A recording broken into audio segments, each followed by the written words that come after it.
Hi friends, welcome to Rice and Spices channel. இந்த வீடியோவில் வீட்டிலே குர்குரே ஸ்நாக்ஸ் எப்படி செய்கிறதுன்னு பார்க்க போகிறோம். அதுக்கு முன்னாடி நம்ம சேனலை நீங்கள் சப்ஸ்கிரைப் பண்ணலாம், சப்ஸ்கிரைப் பண்ணுங்கள். கூடவே அந்த பெல் பட்டனையும் ப்ரெஸ் பண்ணுங்கள். அப்போ தான் நாங்கள் போடுற வீடியோஸ் உங்களுக்கு உடனுக்குடன் நோட்டிஃபிகேஷனில் வரும். வாங்க வீடியோக்குள்ளே போகலாம். நான் இன்றைக்கி 1 கப் அவல் எடுத்திருக்கேன். இந்த அவலை ஒரு மிக்ஸி ஜாரில் போட்டுக்கோங்க.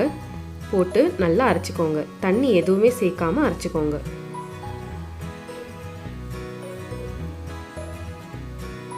பாருங்க, இந்த மாதிரி பவுடரை நல்லா அரைச்சிக்கோங்க.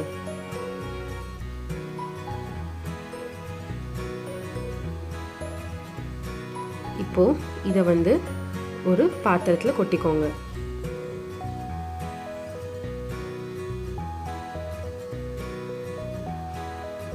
இதுக்கு 2 ஸ்பூன் கடலை மாவு சேர்த்துக்கோங்க.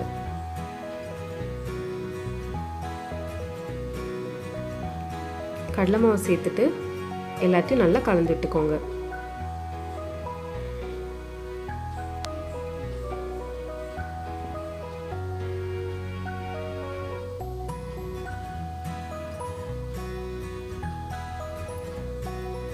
எல்லாத்தையும் நல்லா கலந்ததும் ஒரு கடாயில் 1 கப் தண்ணி சேர்த்துக்கோங்க. நீங்கள் எந்த கப்பில் அவல் எடுத்தீங்களோ அதே கப் அளவு தண்ணி சேர்த்துக்கோங்க.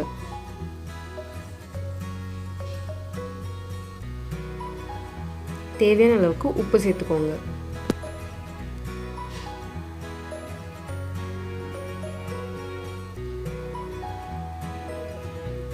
இப்போ தண்ணி நல்லா கொதிக்க ஆரம்பிச்சிடுச்சு. நம்ம கலந்து வச்சிருக்க மாவை இதில் உள்ள சேர்த்துடலாம்.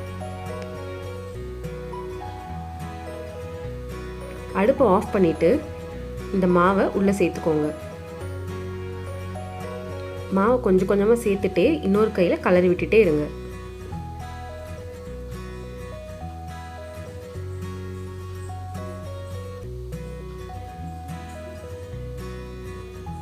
இப்போ இந்த மாதிரி நல்லா கலந்து விட்டுக்கோங்க.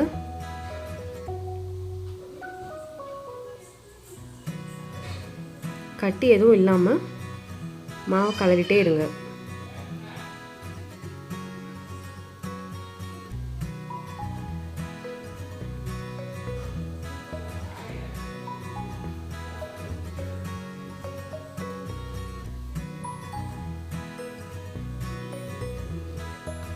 இதை நல்லா கலந்ததும் ஒரு 5 நிமிஷத்துக்கு ஒரு தட்டு போட்டு மூடி வச்சிடலாம். மூடி வச்சுட்டு இப்போது ஒரு கிண்ணத்தில் இந்த மாவை எடுத்துட்டு 1 ஸ்பூன் கார்ன்ஃப்ளவர் சேர்த்துக்கோங்க. கார்ன்ஃப்ளவர் சேர்த்துட்டு நல்லா பிசைஞ்சு விடுங்க. சப்பாத்தி மாவு பிசைகிற மாதிரி பிசைஞ்சுக்கோங்க.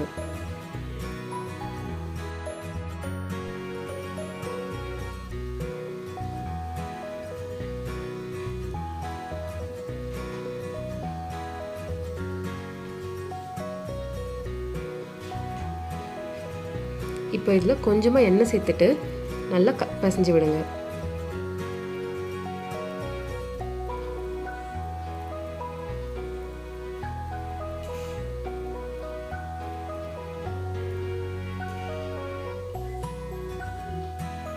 இப்போ இந்த மாதிரி நல்லா பிசைஞ்சு எடுத்துக்கோங்க. பாருங்க, மாவு எவ்வளோ சாஃப்டாக இருக்குது. 2 கையிலையும் எண்ணெய் நல்லா தடவிக்கோங்க. எண்ணெய் தடவிட்டு கொஞ்சமாக எடுத்து இந்த மாதிரி நீள நீளமாக உருட்டிக்கோங்க.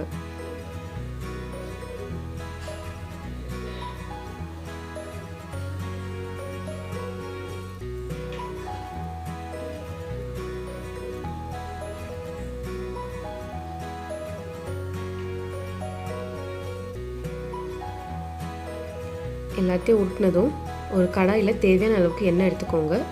இந்த எண்ணெயில் ஒன்று ஒன்றா பொரிச்சு எடுத்துடலாம்.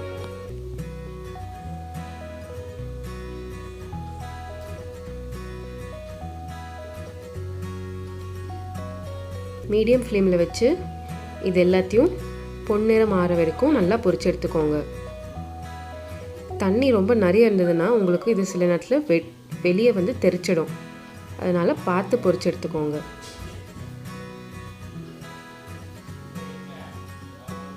பாருங்கள், பபிள்ஸ் எல்லாம் அடங்கினதும் நம்ம இதை வெளியே எடுத்துடுறோம். இப்போது நம்ம குர்குரே எல்லாத்தையும் பொரிச்சு எடுத்தாச்சு. இதில் கொஞ்சம் மிளகாத்தூள் சேர்த்துட்டு நல்லா குலுக்கி எடுத்துடலாம்.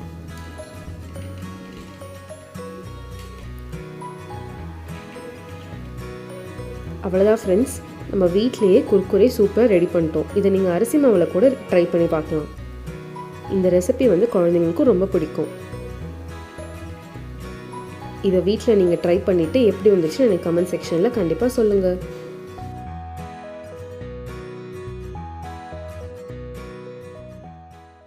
வீடியோ பிடிச்சிருந்ததுன்னா லைக் பண்ணுங்கள், ஷேர் பண்ணுங்கள், சப்ஸ்கிரைப் பண்ணுங்கள். தேங்க்ஸ் ஃபார் வாட்சிங்.